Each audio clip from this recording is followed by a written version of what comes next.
esmaspäev, 21. detsember. Ilusat selle aasta viimast kuu loomeketalvist pööripäeva.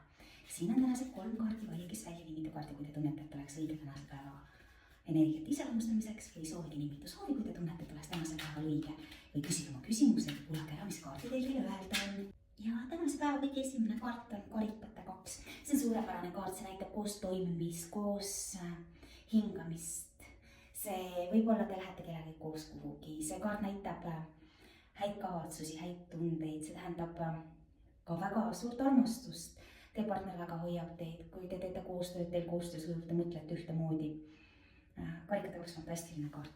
Tänase päeva teine kaart on aga täiesti vastu rääkiv, on Sauvade 5. Sauvade 5 on konkurentsikaart, see ütleb, et teil tänasel päeval tuleb kas sõnalus ette või vastupidi, te hoopis on teil tööalaselt võib-olla konkurents või vaadake, kui te kuus käite, ärge vaielge, sellepärast et jaa, te võite selle vaidluse, teie sõna võib peale jääda, aga nende inimestega teil tuleb edasi koos toimida, aga see võib hävitada teie suhted ja siiski nagu okas ja pinge kriipima.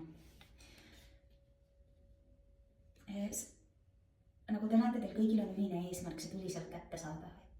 Jaa, teil on võimalus, et teie sõna peale jääks, aga te töötate ühise eesmärgi nimel. Kuulake teised ära. Ärge ahtuks mingi.